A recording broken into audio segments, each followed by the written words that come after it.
ശബരിമലയിൽ മകരവിളക്ക് മഹോത്സവത്തിനായുള്ള ഒരുക്കങ്ങൾ അന്തിമഘട്ടത്തിലാണ്. തിരക്ക് നിയന്ത്രിക്കാനുള്ള നടപടികൾ തിരുവിതാംകൂർ ദേവസ്വം ബോർഡ് ശക്തമാക്കും. പരാതികളില്ലാതെ മകരവിളക്ക് തീർത്ഥാടനം പൂർത്തിയാക്കാനാണ് ശ്രമമെന്ന് Devaswom board executive officer V Krishnakumar റിപ്പോർട്ടറിനോട് പറഞ്ഞു. മകരവിളക്കിന് 3 ദിവസങ്ങൾ മാത്രം ശേഷിക്കെ ഉത്സവ നടത്തിപ്പിനായുള്ള അതിവേഗ തയ്യാറെടുപ്പുകളുമായാണ് തിരുവിതാംകൂർ ദേവസ്വം ബോർഡ് മുന്നോട്ട് പോകുന്നത്. വിവിധ വകുപ്പുകളെ ഏകോപിപ്പിച്ച് പ്രവർത്തനങ്ങൾ നടത്തുന്നതിനൊപ്പം എരുമേലിപ്പേട്ടത്തുള്ളൽ, തിരുവാഭരണ ഘോഷയാത്ര തുടങ്ങിയ ചടങ്ങുകളുടെ നടത്തിപ്പുമായി ബന്ധപ്പെട്ടും ബോർഡ് തയ്യാറെടുപ്പുകൾ നടത്തുന്നുണ്ട്. ദേവസ്വം മന്ത്രി കെ രാധാകൃഷ്ണന്റെ നേതൃത്വത്തിൽ പ്രത്യേക യോഗം ചേർന്ന് മകരവിളക്കിന് മുന്നോടിയായി ക്രമീകരണങ്ങൾ വിലയിരുത്തും. കുറ്റമറ്റതും പരാതിരഹിതവുമായ മകരവിളക്ക് തീർത്ഥാടനമാണ് പ്രതീക്ഷിക്കുന്നതെന്ന് Devaswom board executive officer V Krishnakumar റിപ്പോർട്ടറിനോട് പറഞ്ഞു. മുൻ വർഷത്തെ അപേക്ഷിച്ച് പൂർവാധി ഭംഗിയോടെ തന്നെ മകരവിളക്ക് മഹോത്സവം ആഘോഷിക്കാം എന്നുള്ളതാണ് പ്രതീക്ഷ.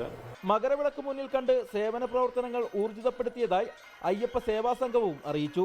തിരക്ക് വർദ്ധിക്കാൻ ഇടയുള്ളത് പരിഗണിച്ച് 300 അധിക വോളണ്ടിയർമാരെ കൂടി നിയോഗിക്കും. മകരവിളക്കിനുള്ള ക്രമീകരണങ്ങൾ എന്ന് പറഞ്ഞാൽ അധികമായിട്ട് 100 ചില്ലുവാനം വോളണ്ടിയേഴ്സിനെ നമ്മളിപ്പോൾ എത്തിച്ചിട്ടുണ്ട്.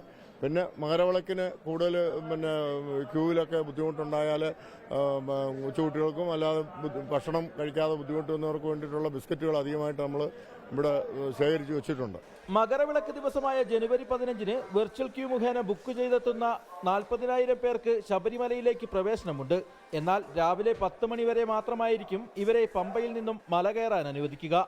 അന്നേ ദിവസം ഉച്ചപൂജയ്ക്ക് ശേഷം 18ാം പടി കയറുന്നതിനും ഭക്തർക്ക് അനുമതിയുണ്ടാവില്ല. റിപ്പോർട്ടർ സന്നിധാനം.